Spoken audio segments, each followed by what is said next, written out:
Our final looping structure is the do-while loop. We'll see that with the do-while loop, it always executes at least once.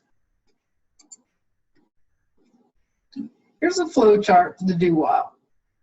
We come into the actual code block, then we perform the test. As long as the test condition is true, we loop back up, perform the statements in the body of the loop. Right. We'll keep doing that, this looping around until this test condition is true, at which point then we'll go perform any other statements outside the body of the loop. So the do-while is different than the while loop, right? Because with the do-while, we always execute the statements within the body of the loop at least once, so the test is evaluated after executing the loop body. With while and for, the test is evaluated before executing the loop body. So we'll see we have this new keyword do. Right, we'll put our statements here in the loop body, and while, and our test condition, and then we'll end that one with a semicolon. So the structure is slightly different. All right, let's look at this countdown example. Yeah, and let's just go over to code blocks and take a look at this code. All right, so it's an example of a do-while loop. What it's going to do is it's actually going to count down. Let me just run it here so we can see that. All right, so what it does is it starts running and it tells me to enter a number to count down. Let's just make it short. 5, T minus 5, 4, 3, 2, 1, 0, blast off is what we see on the screen. Right. Let's take a look then at the code. What I've done is I'm running this on Windows. So I've actually then included a header file to pull in a Windows header file that allows me to use a sleep function. So my code starts running here in main, and let's run the debugger, run to cursor. Oh, sorry, can't do it while this is still running. Let me terminate that process. All right, run the cursor. All right, so here's my variable, local variable start. Start has garbage in it. Here's the start of my do loop, keyword do. My curly brace to start the body of the loop. So if I want multiple statements, just like the other loops, I put them in curly braces for compound statements. My compound means multiple statements. I'm going to execute then this line of code. We're going to print out that message. Need number to start the countdown. Hit that to run. Now it's waiting for me to enter something in. All right, so I enter in 5. Hit the enter key for scanf to return, and now I'm back here. Right, so now, look, my test says while start is less than 1, well, start's 5, or start's greater than 100. That's when this will fail. If I were to enter a negative number, this wouldn't have started. If I were to enter a number greater than 100, this would have looped back up and prompted me to enter this again. We'll run the example and show that in a minute. But now, because I entered 5, this test will be false, because 5 is not less than 1, and 5 is not greater than 100. So next line. I'm going to drop into here, into this do loop, where I start printing out T minus. Right? So we'll print out T minus 5. Right? That shows up here. I now hit this. I'm going to decrement start. So start becomes 4. I call the sleep function for 1 second. Right? Let's let that line run. What our program will do is it's waiting on this timer. I'm passing it milliseconds. 1,000 milliseconds is a full second. When that's finished, comes down here and checks this test condition. So while start's greater than 0, this test condition will be true. Well, start's 4, that's greater than 0. We loop back up here and do this again. Next line, we loop back up T minus 1, decrement start. All right, we've got the T minus 4 there. Sorry, I didn't mean T minus 1. Hit next line, we're actually going to go to sleep for a second. We're going to pop back up. All right, start's greater than 0. This is true. So you can see that we just keep looping through here, right, as long as start is greater than 0.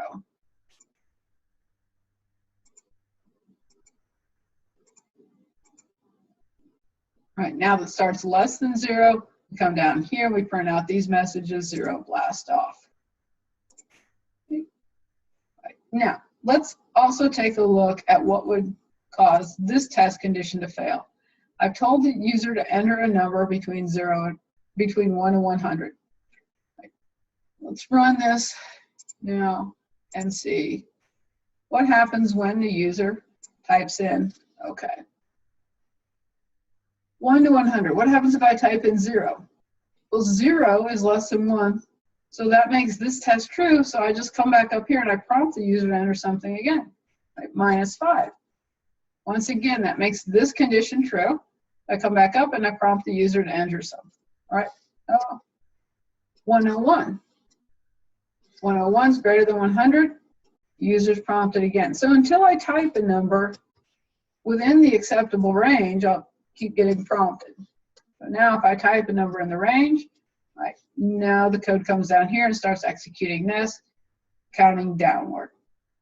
So an example of how to use two different do-while loops. In this case, now we're able to keep our program running until the user enters a number within the range we're looking for. After that happens, we're able to come down here and resume our countdown, or start our countdown.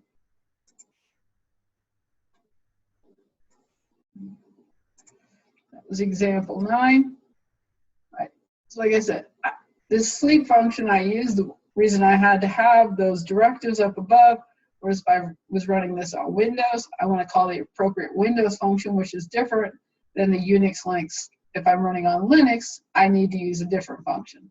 Right? That's an advanced concept there. Just wanted to tell you why it was in. We won't talk about how to write those. Right.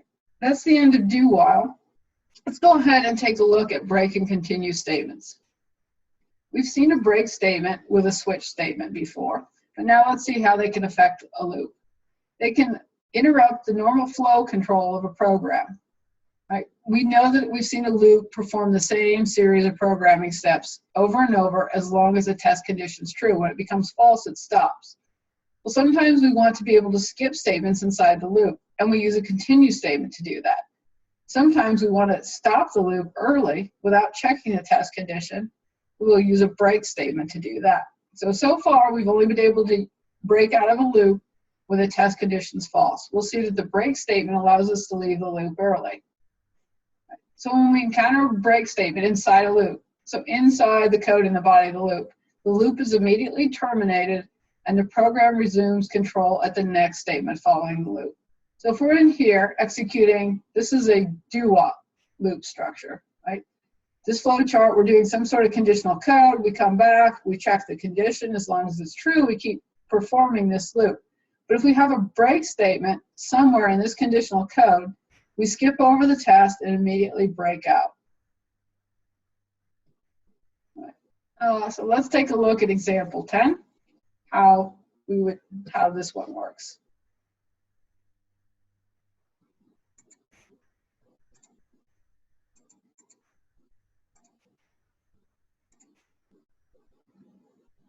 Okay, so we've got three variables, I, divisor, and quotient.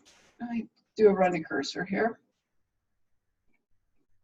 All right, I has garbage, divisor has garbage, quotient has nothing in it at this point because it doesn't look like I actually, use it. All right, it is used.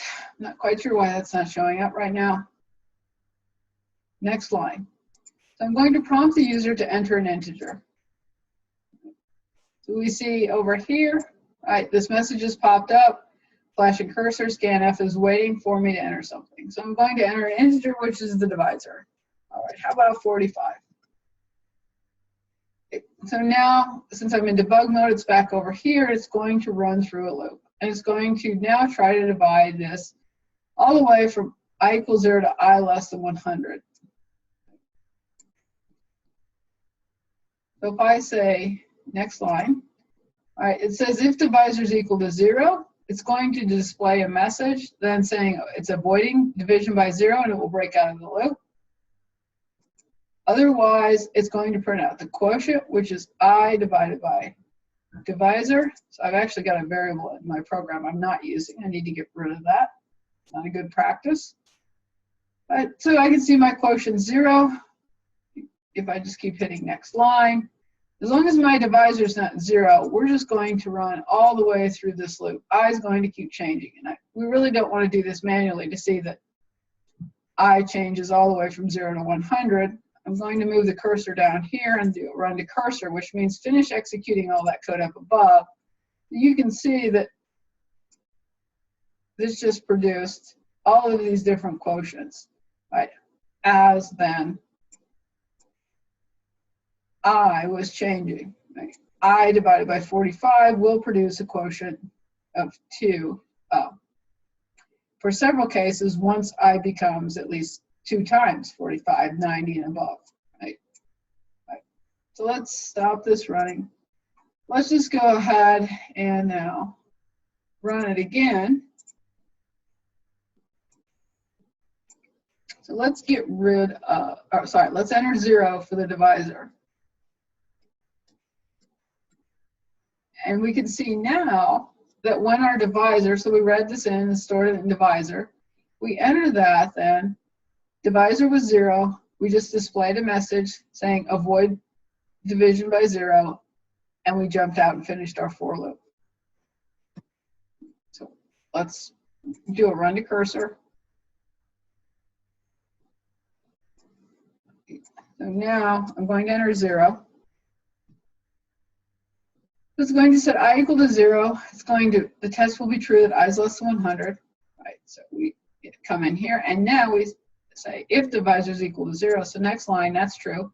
Puts just writes a string out on the screen, right? It writes exactly what's in the string and automatically appends a new line character to the end of it. So we see that message coming up. The break statement then sends us directly out of our loop without performing any other test, and we're down here ready to then run the last statement. So that's an example of just breaking out of the loop. Say we encounter division by 0, we want to stop somewhere else in code, a break statement. A break will take us out of a loop.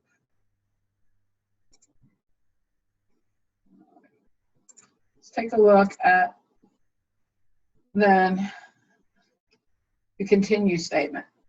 Keyword continue. Right, so on the line all by itself, you'll just have continue followed by a semicolon.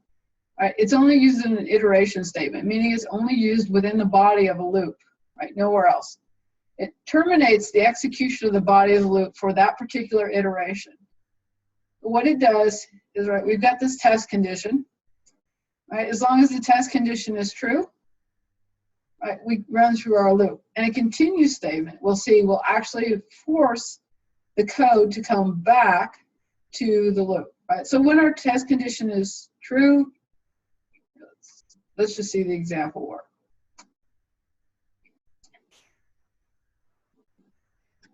Here, let's go through the example and see how it works. All right, let's bring up example 11. And you don't necessarily see these used all that much. A lot of times there's a better way to write your code than using a continue statement.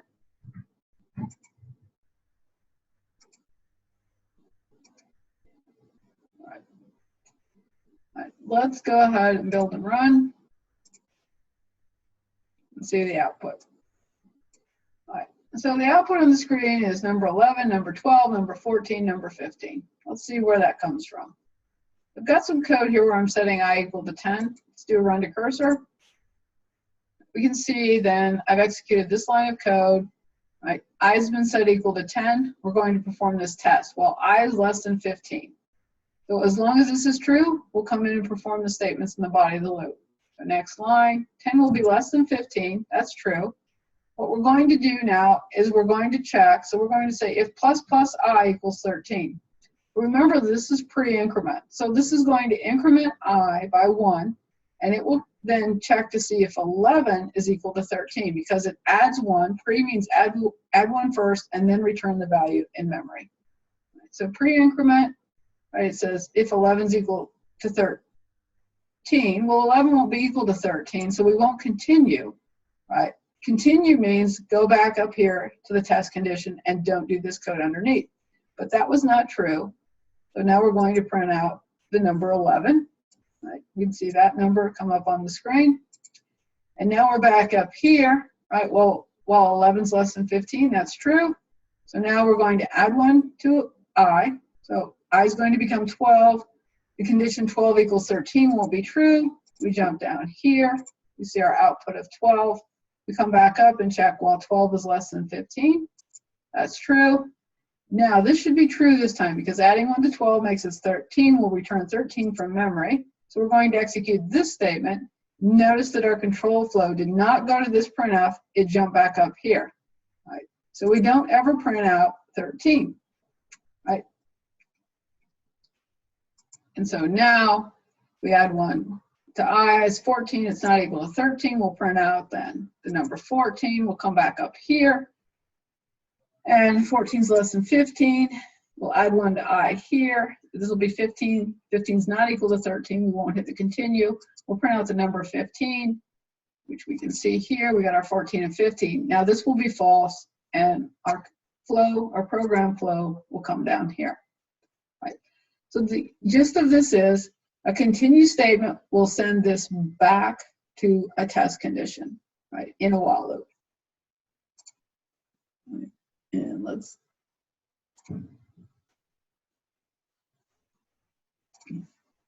okay, that was our example 11. Let's go back. Right. One thing you should be aware of is if you use a continue statement in a for loop, it also executes the reinitializer, meaning it's going to initialize all over again and run through again, right, with a reinitializer. All right, we typically do not use the continue. There's usually a better way to write code. Once in a while, there isn't. Right.